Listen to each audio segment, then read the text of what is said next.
You can't hide from me. Look at me when I'm talking to you!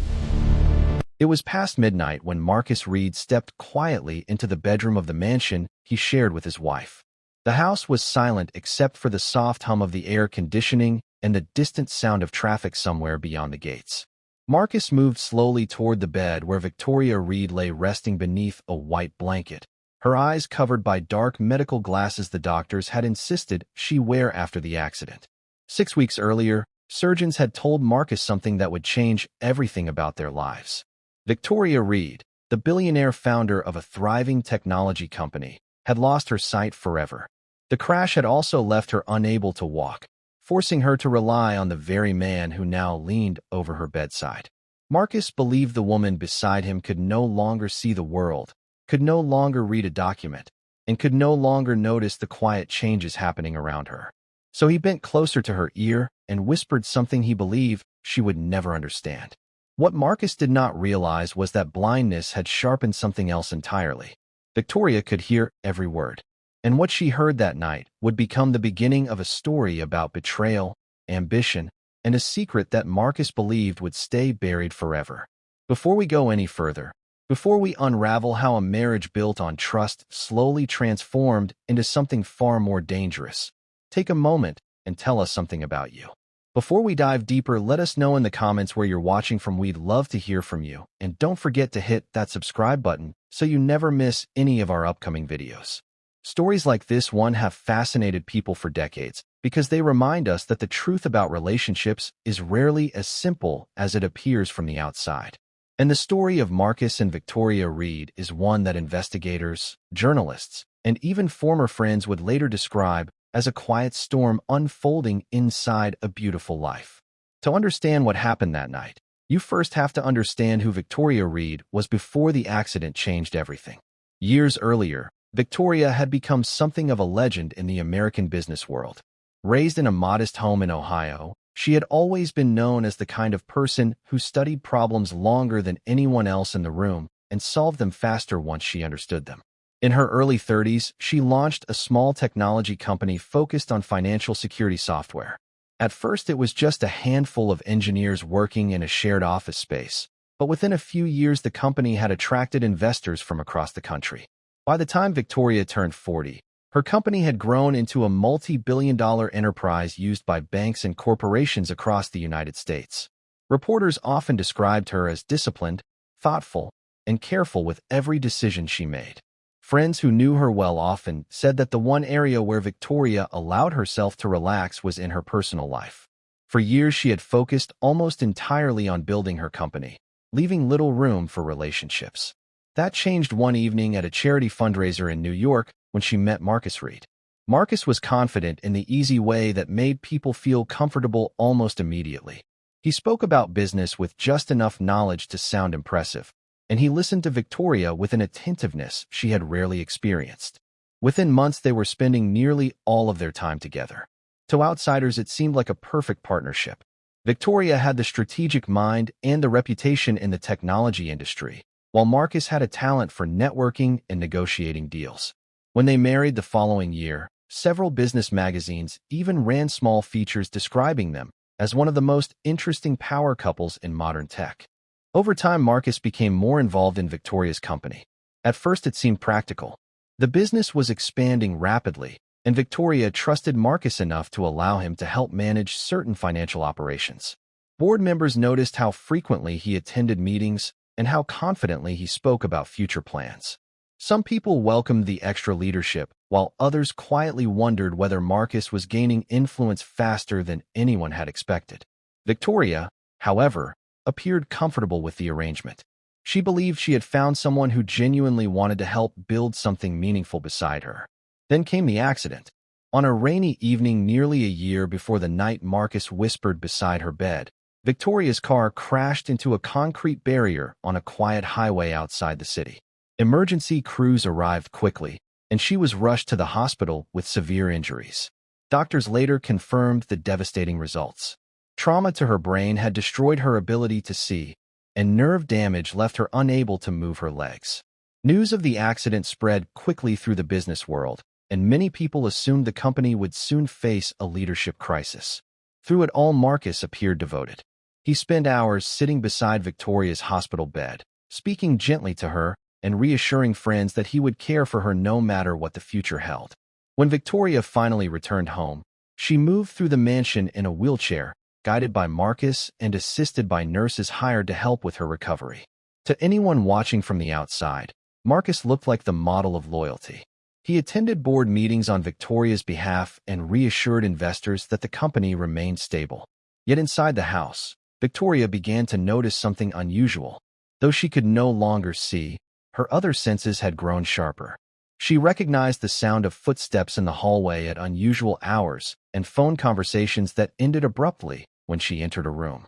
Visitors sometimes arrived late in the evening, speaking quietly with Marcus in the study before leaving just as quietly. One night, as Victoria sat in the living room listening to the distant echo of voices down the hallway, she heard Marcus speaking with someone in a hushed tone.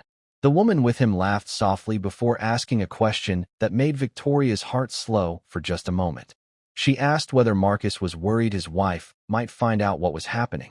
Marcus answered in a calm voice that carried clearly through the quiet house. He said Victoria suspected nothing. That sentence stayed with Victoria long after the hallway grew silent again. Over the following weeks, she listened carefully whenever Marcus spoke on the phone or met with visitors inside the house. Pieces of conversations drifted through doorways and across rooms, forming fragments of a story that made less and less sense.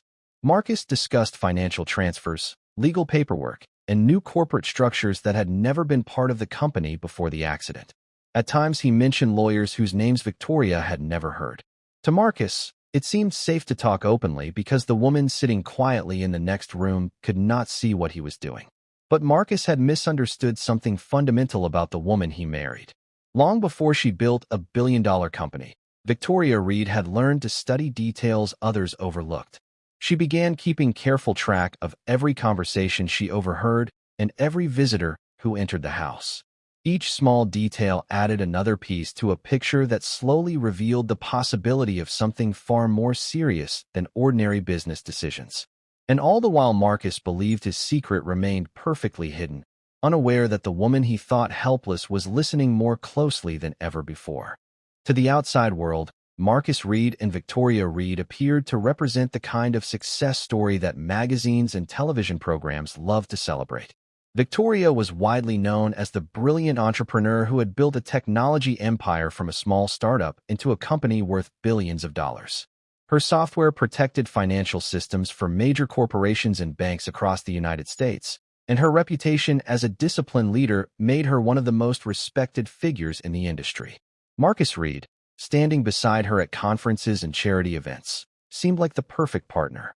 He was confident, well-spoken, and comfortable in the business world that surrounded Victoria's achievements. People who met them together often described them as balanced, almost complementary.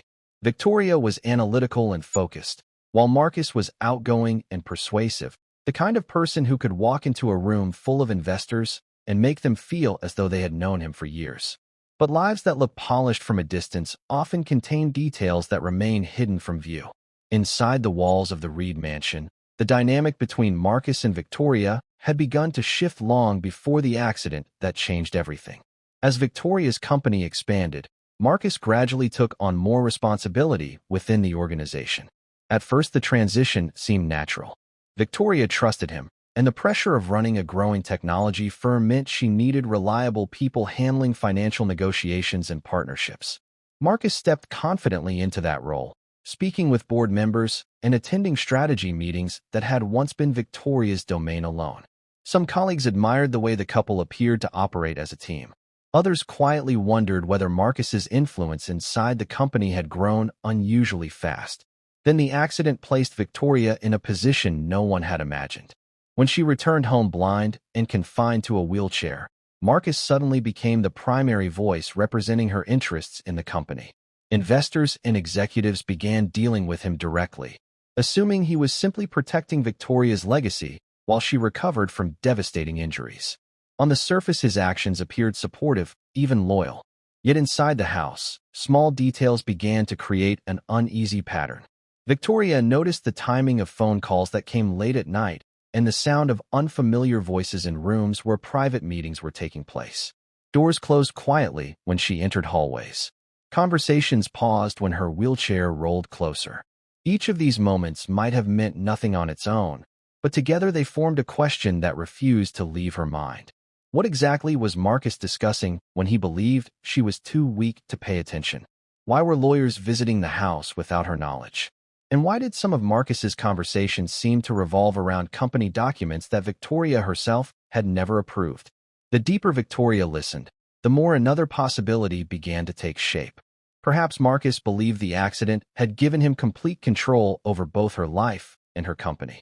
Perhaps he believed the woman sitting quietly in the next room could no longer understand what was happening around her.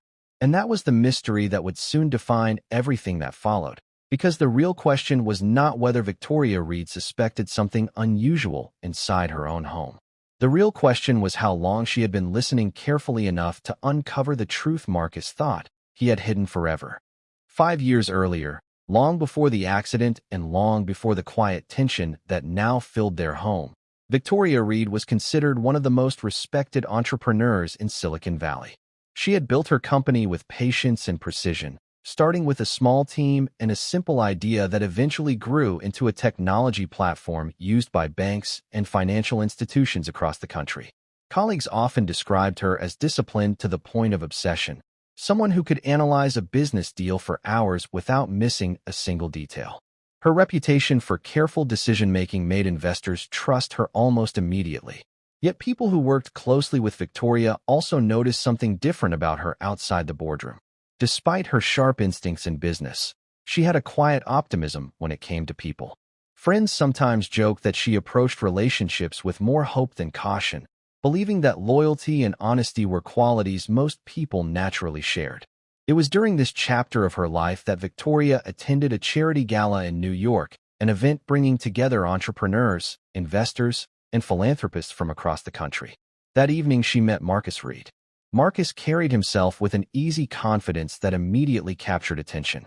He spoke comfortably about business and seemed genuinely interested in Victoria's work rather than simply impressed by her success. Throughout the evening, he listened carefully as she explained how she built her company, asking thoughtful questions that suggested he understood the complexity of what she had achieved. To Victoria, Marcus appeared different from many of the people she had encountered in the business world. He seemed supportive rather than competitive, curious rather than calculating. Their relationship moved quickly. Within months, Marcus had become a regular presence at Victoria's events and meetings, gradually learning the details of the company she had spent years building. To friends and colleagues, their relationship looked like a natural partnership. Marcus was outgoing and persuasive, the type of person who could build connections with investors and clients, while Victoria focused on the technical and strategic side of the business. When they married the following year, many people assumed Marcus would simply remain a supportive partner outside the company. But over time, his involvement began to grow. He attended more meetings, offered opinions on financial strategy, and gradually became someone whose voice carried weight inside boardroom discussions. At first, Victoria saw this as a sign of trust and collaboration. She believed Marcus genuinely wanted to help strengthen the company she had built. Yet as months passed, some colleagues quietly noticed that Marcus was becoming more influential in decisions that had once belonged solely to Victoria. His role expanded from advisor to participant, and eventually to someone who seemed deeply involved in the company's financial direction. To Victoria, it still looked like partnership, the natural result of two people building a future together. But to a few observers watching from the outside, the shift felt different. What Victoria believed was teamwork slowly began to resemble something more complicated, a subtle transfer of power that few people fully understood at the time. Then one rainy evening, everything in Victoria Reed's carefully built life changed in a matter of seconds. She had been driving home after a late meeting with a group of investors, following a familiar highway that stretched quietly outside the city. The rain had been falling steadily, turning the road slick and reflecting the glow of streetlights across the pavement. According to the official report later filed by investigators, Victoria's car suddenly veered toward the edge of the road before striking a concrete barrier with tremendous force. Emergency responders arrived quickly, finding her unconscious behind the wheel. Within minutes, she was transported to the nearest trauma center, where doctors worked through the night trying to stabilize her condition. The injuries were severe. Surgeons later confirmed that the crash had caused significant trauma to her brain, damaging the part responsible for vision. When Victoria finally regained consciousness days later, doctors delivered news that would permanently alter the course of her life. She had lost her sight and would never regain it. Even more devastating was the discovery that nerve damage had left her unable to move her legs. The woman who once traveled constantly between boardrooms, conferences, and company offices now faced the possibility of spending the rest of her life in a wheelchair. Throughout those long weeks in the hospital, Marcus Reed appeared devoted to his wife's recovery. Nurses often saw him sitting beside her bed late at night, holding her hand while doctors explained treatment plans and rehabilitation options. Friends who visited the hospital heard Marcus repeat the same promise again and again, telling anyone who asked that he would take care of Victoria no matter what challenges lay ahead. To many observers, his commitment seemed sincere, even admirable. He spoke about protecting her company, safeguarding the future she had worked so hard to build, and making sure she would never feel abandoned during the most difficult moment of her life. Yet not everyone accepted the situation so easily. Some of Victoria's longtime colleagues noticed something unusual happening almost immediately after the accident. While Victoria remained in the hospital recovering from her injuries, Marcus began taking a far more active role inside the company. Meetings that once required Victoria's approval were suddenly conducted under Marcus's authority. Financial strategies shifted, partnerships were renegotiated, and legal documents were signed in ways that placed increasing control in Marcus's hands. To the outside world, these decisions were explained as necessary steps to keep the company running while Victoria recovered. But for those who had worked with Victoria for years, the speed and scale of these changes felt surprising. Because the decisions Marcus was making were not small adjustments meant to maintain stability. They were large strategic moves affecting the direction of a company worth billions of dollars. And the most unsettling part was that Victoria Reed, the woman who had built that company from the ground up, could no longer see what was happening around her. When Victoria Reed finally returned to the mansion after weeks in the hospital, life around her appeared calm on the surface. Nurses assisted with her daily routines, and Marcus continued presenting himself as the attentive husband determined to help his wife adjust to her new reality. But for Victoria, the silence of the house became something more than quiet recovery. Without sight, she had begun paying closer attention to every small detail around her. The echo of footsteps moving through long hallways carried further than Marcus seemed to realize. The soft vibration of a phone placed on a table could be heard from across the room. Conversations that Marcus believed were private traveled clearly through doors that were never fully closed. Day after day, Victoria remained still in her wheelchair, listening to the rhythm of the house and the subtle changes in Marcus's behavior. At first, the differences were small. Marcus took phone calls late at night in the study instead of speaking in the open living room the way he once had. Visitors began arriving after sunset, people whose voices Victoria did not recognize from the company she built. Sometimes she heard the rustling of documents, sometimes quiet conversations about legal arrangements, and sometimes the low murmur of discussions that ended abruptly when her wheelchair rolled closer to the doorway. To Marcus, these were conversations safely hidden from a woman who could no longer see what was happening around her. But Victoria had spent years building a business by studying patterns others overlooked, and the pattern forming inside her own home was becoming impossible to ignore. One night, the tension inside the house reached a moment that would later become central to everything investigators uncovered. Victoria was lying in bed while Marcus believed she had fallen asleep. The hallway outside the bedroom was quiet until another set of footsteps approached, lighter and unfamiliar. A woman's voice spoke softly to Marcus, asking a question about the situation inside the house. Victoria listened carefully, keeping her breathing slow and steady so Marcus would not suspect she was awake. After a brief pause, Marcus answered the woman in a calm voice that carried clearly through the partially open door. He said 3 words that would later appear in official reports when authorities began examining the case. Marcus said that Victoria suspected nothing. What Marcus did not know was that his wife had already begun preparing for the possibility that something far more serious was unfolding around her. Weeks earlier, While Marcus believed she was focused entirely on recovering from her injuries, Victoria had quietly placed small recording devices in several rooms throughout the house. Each device captured conversations that Marcus believed were safe from discovery. Every meeting, every whispered discussion, and every late-night phone call was preserved as evidence. While Marcus continued speaking freely about plans he assumed Victoria could never uncover, she was slowly collecting a record of everything happening inside the mansion he thought he controlled. What investigators would later uncover made the story even more unsettling, because the accident that appeared to destroy Victoria Reed's life was not the moment her suspicions began. In fact, the truth started weeks earlier, long before the crash on that rainy highway. During a routine financial review inside her company, Victoria noticed something unusual buried within several transaction reports. At first, it looked like an ordinary transfer between accounts, the kind of movement that happens frequently in large corporations. But as she examined the records more carefully, she realized certain authorizations had been approved without her knowledge. The amounts were not small, and the pattern suggested something more deliberate than a simple accounting mistake. Curious and slightly concerned, Victoria began quietly tracing the origin of those transactions. The deeper she looked, the more troubling the pattern became. Funds were moving through a network of accounts connected to shell companies that had never appeared in the company's official financial strategy. What shocked Victoria even more was the name that appeared connected to several of those transfers: Marcus Reed. At first, she tried to believe there must be a reasonable explanation, perhaps an investment structure he had not yet discussed with her.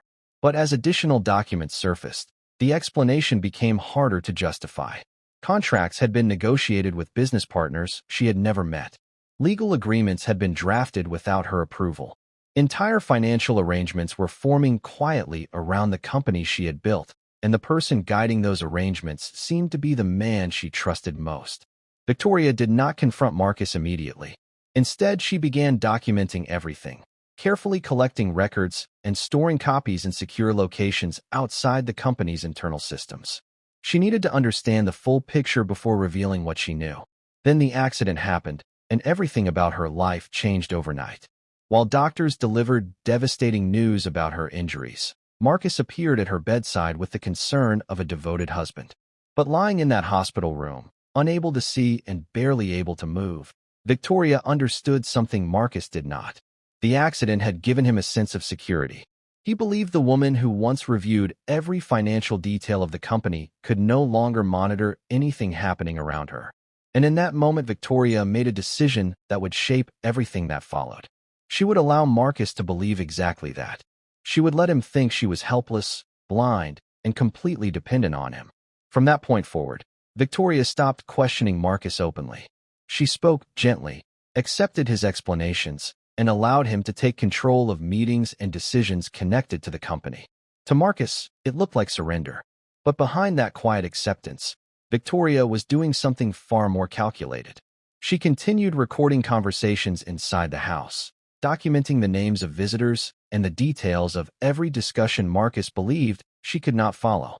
As the weeks passed and Marcus became more comfortable with his control over the company, he grew less careful with the things he said and the plans he discussed.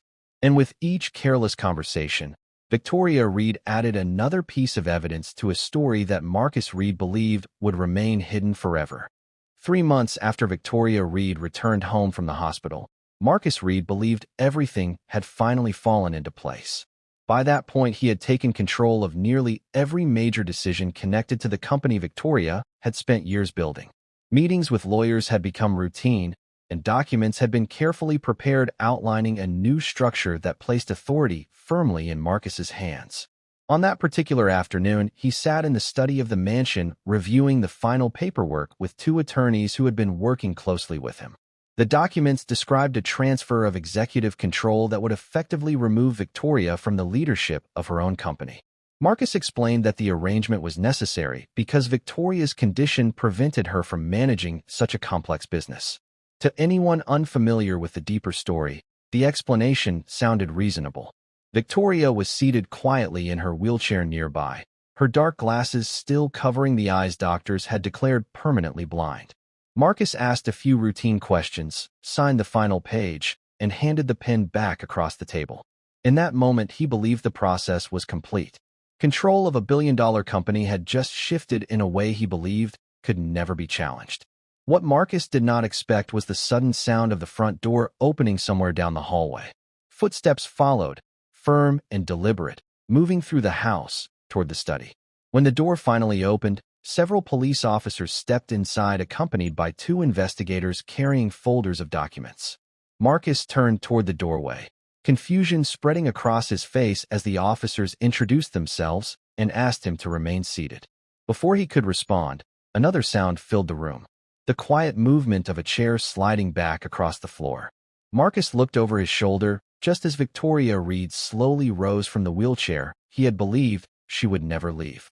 She removed the dark glasses from her face and looked directly at him with the same calm focus that had once guided every major decision inside her company. For the first time since the night of the accident, Marcus understood something he had never imagined. The woman he believed powerless had been observing everything that happened around him. And in that moment, as investigators began explaining the evidence they had collected, Marcus Reed realized his wife had known far more than he ever suspected. In the weeks that followed, investigators reviewed the recordings Victoria Reed had collected along with financial documents gathered from the company's internal systems.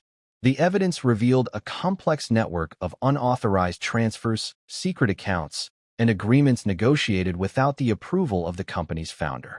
Prosecutors later charged Marcus Reed with fraud and conspiracy, arguing that he had attempted to gain control of the business by exploiting the belief that Victoria's injuries had left her incapable of protecting her own interests.